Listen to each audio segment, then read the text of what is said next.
It's me, Bree McGee. Welcome to my little corner of the world, the cosy home of wholesomeness, and I hope your day is going swimmingly. During today's Breeze, we'll be discussing a difficult part of becoming disabled. So let's get started.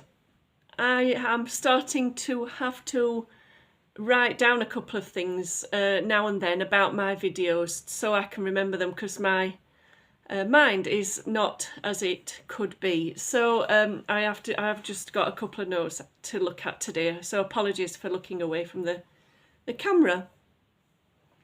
Now, it's very difficult when you become disabled, when you realise that things aren't, well, they're never going to be the same again, let's be honest. And it's the deterioration that is hard to bear. Watching yourself deteriorate mentally and physically, or one or the other, or both in my situation, is so hard when you've been used to being a certain way. I was always very, very physically active. I walked miles and miles. I was never a runner. I was never into running, but I walked everywhere.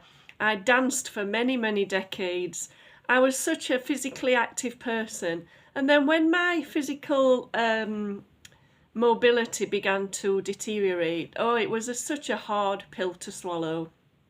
And since I was diagnosed, it's just got worse and worse and worse, until now I'm on the brink of realising that I'm going to need a mobility scooter. But I've also seen massive deterioration in my dexterity and my cognition. And so it's so hard to bear that. It's really, really hard to come to terms with watching yourself deteriorate mentally and physically. Is difficult. But another part is losing some level of independence. Like I say, I used to go everywhere all the time. I'd be here, there and everywhere with work, with my pastimes, with friends, with family, with everyone. I was always here, there and everywhere, over this side of town, that side of town, going into another city, going down south, up north, and it was a constant movement, going everywhere. And now I can barely leave this chair sometimes. And it's hard, it's so hard to bear that idea of losing your independence.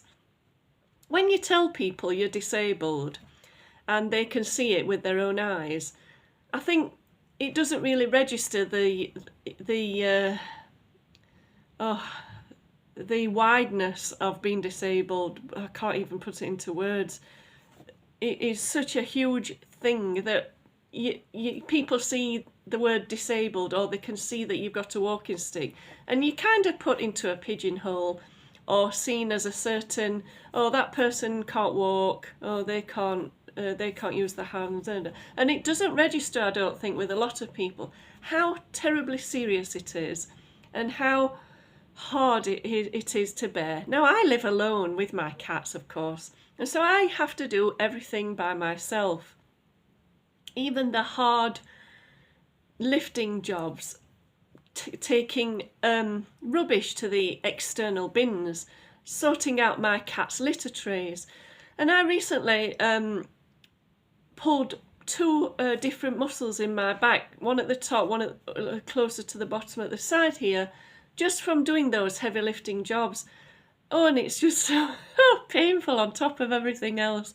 And it's, when is this going to, get any better, which it won't, but it's just very, very difficult. And so those two aspects of becoming disabled, I think, with the deterioration and the lack of independence, are two of the hardest things, I think, are to come to terms with when you realise you're disabled. I know there are people that are in much worse situations than me, and my heart goes out to them. But I think anyone under the umbrella of being disabled can probably understand where I'm coming from with this. And yes, it's not easy, but we have to find good, happy, joyful things each day to keep us going and to get us through each day. there are certain things during the day that I really look forward to, and it's nice to have things to look forward to. And I've got a couple of things coming up in this year that I'm also looking forward to. So things in the house, external things, time spent with other people. These are all things I can do to lift my spirit and to just detract a little bit from that hard, difficult aspect of being disabled.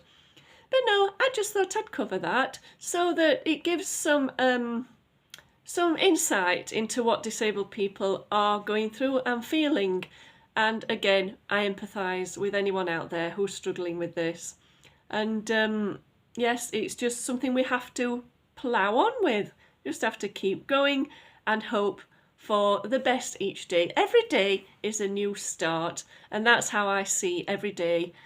And I start personally, I start my day with prayer and Bible reading, and then I look up a couple of things that I'm interested in, animal related things, and one or two other things, and then I get into communications with people that I know, and so I'm always kind of busy doing things, and in my spare time, you know,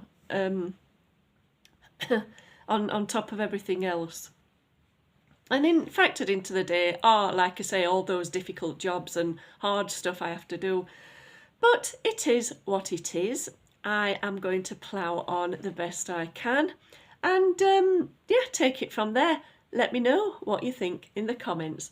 Well, I better get going, but thank you for watching. Have a wonderful day. And from my corner of the world to yours, cheerio and mind how you go.